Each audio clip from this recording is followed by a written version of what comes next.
Hi friends, আজকে চলে এসেছি আবারও তোমাদের কাছে আমার নতুন রেসিপি নিয়ে। আজকের রেসিপি চিল্লি পনির। এই যে এখানে আদা রসুন রেখে দিয়েছি কুচি করে, আর এখানে পনির ধুয়ে মাখছি আদা রসুন পেস্ট দিয়ে। একটু নুন দিয়ে দিলাম অল্প করে, পনিরটা অল্প, আর একটা ডিম দিয়েছি মানে দেবো একটা ডিমটা বেশি বেশিই লাগবে। পনিরটা অল্প হয়ে গেছে, সেই হিসাবে ডিমটা একটু বেশি। এই যে আদা রসুন ডিম দিয়ে আমি ভালো করে মেখে নিচ্ছি। এবারে দেব আমি ময়দা অল্প করে, ময়দা দিয়ে আবারও একটু মেখে নিলাম। ওখানে আমি পেঁয়াজ, হলুদ ক্যাপসিকাম, লাল ক্যাপসিকাম, লঙ্কা কুচি সব আমি ওখানে রেখে দিয়েছি। মাখা হয়ে গেছে ময়দা দিয়ে। তারপরে এবার কর্নফ্লাওয়ার দেবো, একটু কর্নফ্লাওয়ার। এবার আবার একটু মেখে নেব কর্নফ্লাওয়ার দিয়ে।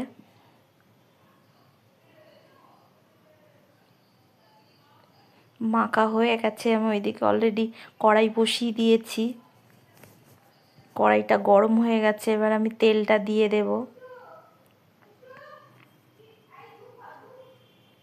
ম্যারিনেট করে আমি একটু ঢেকে রেখে দিয়েছি কড়াইটা। তেলটা গরম হতে হতে দিয়ে দেবো। তেলটা গরম হয়ে গেছে। ডিমটা একটু বেশি বেশি লাগছে, পনির হিসাবে কম হয়ে গেছে। লাল লাল করে আমি ভেজে নেব। তারপরে আমি এইদিকে অল্প একটু রসুন, অল্প একটু আদা, মানে ম্যারিনেট করার সময় পেস্ট করেছিলাম, একটু রেখে দিয়েছি অল্প করে, সেটা আমি আবার দিয়ে দেব। যে ভাজা হয়ে গেছে, পেস্ট করা রেখে দিয়েছি আদা রসুন, এটা পরে দেব, এখন না। এটা তুলে নেব। তুলে নেওয়ার পরে আমি আদা কুচি রসুন কুচি তেলের উপরে দিয়ে দেব। লাল লাল হয়ে গেছে, তুলে নিচ্ছি। এক হাতে ক্যামেরা আর এক হাতে তুলছি, ভীষণ অসুবিধা হচ্ছে আমার, ওর জন্য ভালোভাবে দেখাতে পাচ্ছি না। আমি এবারে পুরোটা তুলে নেব ক্যামেরাটা রেখে। এখানে অন্ধকার লাগছে, ক্যামেরাটা আমি রেখে দিয়েছি বলে তুলে নিয়েছি। তুলে নেওয়াটা পুরোটা দেখাতে পারিনি, অন্ধকার অন্ধকার ছিল। রসুন কুচি আদা কুচি তেলের উপরে দিয়ে দিয়েছি।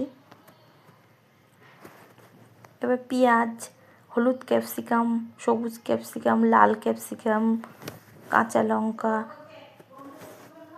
সব একসাথে দিয়ে আমি ভালো করে একটু ভাজা ভাজা করে নেব। করে নেওয়ার পর একটু নুন দেব, পরিমাণ মতো নুনটা দেব।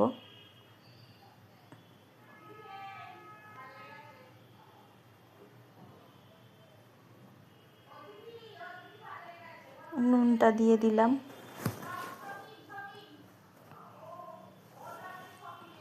নুন দিয়ে আমি ভালো করে নেড়ে চেড়ে নেব।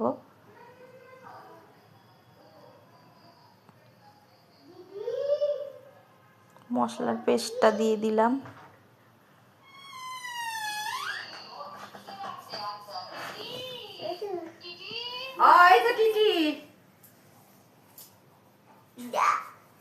এবারে আমি দিয়ে দিলাম এখানে দিয়ে দিলাম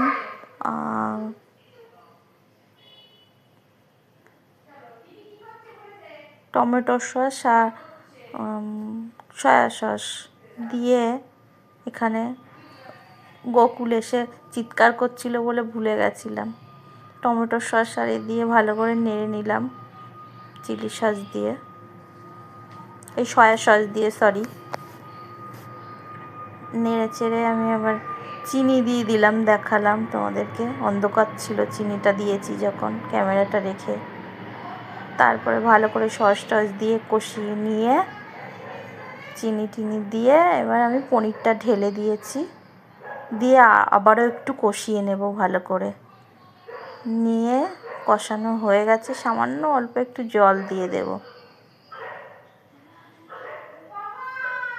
সামান্য অল্প একটু জল দিয়ে দিয়েছি, দেওয়ার পরে কষিয়ে নিয়েছি, নেওয়ার পরে বন্ধ করে দিলাম গ্যাসটা। হয়ে গেছে। কেমন দেখতে লাগছে তোমরা কমেন্ট করে জানিও বন্ধুরা।